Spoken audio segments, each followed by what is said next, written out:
তেহরানের আকাশ আজ আর কেবল আকাশ নেই, তা যেন এক বিশাল ভারী কান্নার মেঘ হয়ে ঝুলে আছে পারস্যের পূর্ণভূমির ওপর। আলবর্জ পর্বতমালার চূড়াগুলো আজ যেন স্তব্ধ, বাতাস যেন শ্বাস নিতে ভুলে গেছে। কয়েক মিলিয়ন মানুষের কালো পোশাকে পুরো শহর পরিণত হয়েছে এক অসীম শোকের দরিয়ায়। 4 দশকের বেশি সময় ধরে যিনি এই রুক্ষ সাহসী দেশটিকে পিতৃস্নেহে আর আধ্যাত্মিক ছায়ায় আগলে রেখেছিলেন, সেই পরম শ্রদ্ধেয় supreme leader Ayatollah Ali Khamenei পাড়ি জমিয়েছেন অনন্ত লোকে। তার এই মহাপ্রয়াণ শুধু একজন রাষ্ট্রনেতার বিদায় নয়, এটি যেন কোটি কোটি মানুষের হৃদয়ের একটি স্পন্দন থেমে যাওয়া। তেহরান বিশ্ববিদ্যালয়ের বিশাল প্রাঙ্গণে আজ তিল ধারণের ঠাঁই নেই। মানুষের চোখের জলে ভাসছে রাজপথ, ভাসছে কেবল বুক চাপড়ানোর মায়াময় করুণ সুর। কিন্তু এই অসীম শোকের মাঝেই পারস্যের আকাশে আজ এমন এক ঐশী আভা খেলা করছে, যা কেবল বিশ্বাসীর চোখেই ধরা পড়ে। এই বিশাল জনসমুদ্রের ঠিক মাঝখানে, যেখানে ভিআইপিদের বসার জায়গা, সেখানে আজ জড়ো হয়েছেন বিশ্বের বিভিন্ন প্রান্ত থেকে আসা মানুষেরা। কালো পোশাক পরা, অস্ত্রসিক্ত ইরানি কমান্ডার আর আধ্যাত্মিক নেতাদের ঠিক বিপরীতে প্রোটোকল মেনে দাঁড়িয়ে আছে একটি অচেনা অনুভূতিহীন দল। সাদা জোব্বা আর লাল সাদা কিফিয়া পরিহিত রিয়াদের প্রতিনিধিরা এসেছেন। তারা এসেছেন এমন এক রাষ্ট্র থেকে যারা দশকের পর দশক ধরে পশ্চিমাদের সাথে হাত মিলিয়ে এই পবিত্র মাটির বিরুদ্ধে ষড়যন্ত্রে মেতে আছে। তেহরানের বাতাসে আজ কেবল শোক নেই, আছে এক তীব্র আধ্যাত্মিক শক্তি। রিয়াদের প্রতিনিধিরা হয়তো ভেবেছিলেন তারা এই শোকের সুযোগে পারস্যের দুর্বলতা দেখতে পাবেন, কিন্তু তারা জানতেন না যে জাতি চোখের জলেও অজুর পবিত্রতা খোঁজে, তাদের দমানো যায় না। এই কান্নার সমুদ্র থেকেই আজ জন্ম নিতে যাচ্ছে এমন এক ঐশী কষাঘাত, যা চিরকাল প্রতিধ্বনিত হবে ইতিহাসের পাতায়। জানাজার আনুষ্ঠানিকতা চলছে।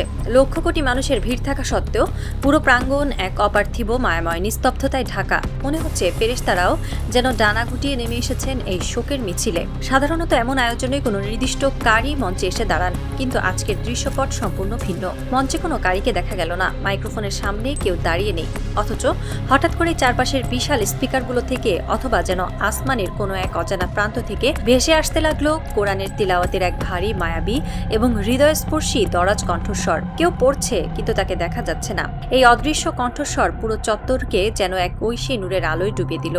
কিন্তু একটু পরেই কান্নার রোলে ভারী হয়ে থাকা বাতাসে এক অদ্ভুত শিহরণ খেলে গেল। সৌদি প্রতিনিধি দলের সদস্যদের মুখের রেখাগুলো ক্রমশ শক্ত হয়ে উঠতে লাগলো। তারা একে অপরের দিকে আর চোখে তাকাতে শুরু করলেন, কারণ অদৃশ্য সেই মায়াবী কণ্ঠ থেকে যে আয়াতটি প্রতিধ্বনিত হচ্ছে, তা কেবল শোকের নয়, তা হলো এক পরম বিশ্বাসের, এক অটল প্রতিরোধের আয়াত। এটি পবিত্র কোরআনের সূরা আলে ইমরানের 13 নম্বর আয়াত। এই একটিমাত্র আয়াতের ভেতরে লুকিয়েছিল পারস্যের হাজার বছরের পুরনো একটি আধ্যাত্মিক মাস্টার স্ট্রোক।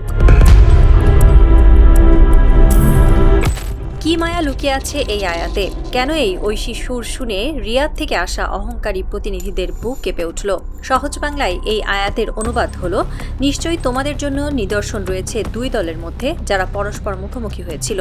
এক দল আল্লাহর পথে যুদ্ধ করছিল আর অন্য দল ছিল কাফির। তারা তাদেরকে নিজেদের দ্বিগুণ দেখেছিল চোখের সামনে, আর আল্লাহ যাকে ইচ্ছা তার সাহায্য দিয়ে শক্তিশালী করেন। নিশ্চয়ই এতে দৃষ্টিশক্তি সম্পন্নদের জন্য শিক্ষা রয়েছে।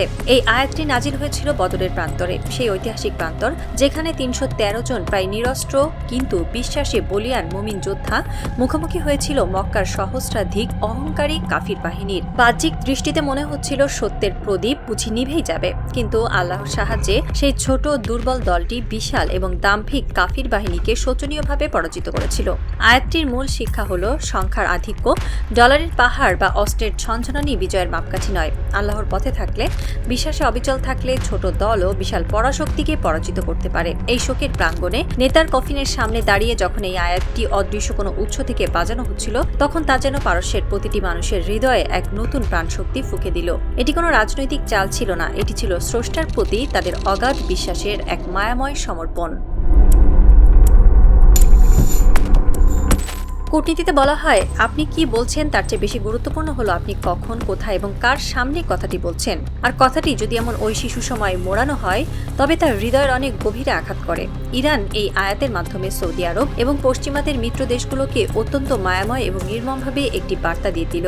বার্তাটি যেন বলছিল, আমাদের আধ্যাত্মিক পিতার বিদায় তোমরা হয়তো ভাবছো আমরা এতিম হয়ে গেছি, দুর্বল হয়ে পড়েছি, কিন্তু মনে রেখো, আমরা হচ্ছি সেই বদরের প্রান্তরের আল্লাহর পথের দল। আমরা হয়তো এক, আমাদের ওপর হয়তো অবরোধের পাহাড়, আমাদের হয়তো আমেরিকার মতো বিলিয়ন ডলারের অস্ত্র নেই, কিন্তু আমাদের বুকে আছে ইমানের দুর্ভেদ্য বর্ম। আর অপর দল, এই আয়াতের মাধ্যমে ইরান সেই সব রাষ্ট্রকে স্মরণ করিয়ে দিল যারা আমেরিকা আর ইসরায়েলের সাথে হাত মিলিয়ে নিজেদের অনেক বড় শক্তিশালী মনে করছে।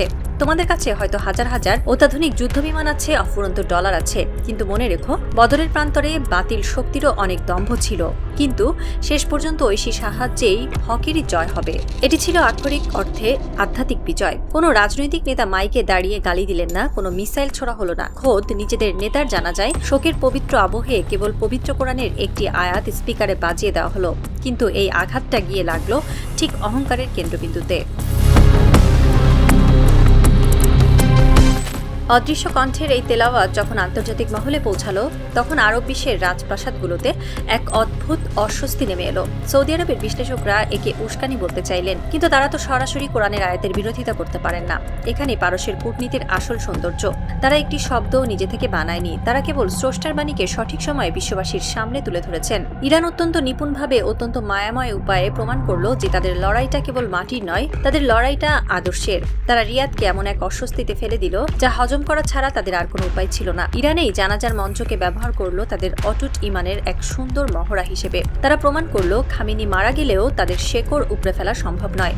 যারা ইসরায়েল এবং আমেরিকার সাথে আতাত করে তারা কখনো হকের পথে থাকতে পারে না। এই বার্তাটি কোটি কোটি সাধারণ মুসলিমের হৃদয়ে এক মায়াবী সুতোর মতো গেঁথে গেল। জানাজার আনুষ্ঠানিকতা শেষ হলো। অদৃশ্য কণ্ঠের সেই তিলাওয়াতের ঐশী সুর তখনও তেহরানের বিশাল আকাশ এবং লাখো মানুষের নিরাপত্তায় এক পবিত্র প্রতিধ্বনি তুলছে। সৌদি প্রতিনিধি দলের সদস্যরা আসন ছেড়ে উঠে দাঁড়ালেন, তাদের মুখ থমথমে। তারা দ্রুত পা চালিয়ে ভিড় ঠেলে নিজেদের গাড়ির দিকে এগিয়ে যাওয়ার চেষ্টা করছেন। তাদের চারপাশে থাকা ইরানি কমান্ডারদের চোখে তখন কোনো ক্রোধ নেই, আছে এক অদ্ভুত মায়াময় প্রশান্তি।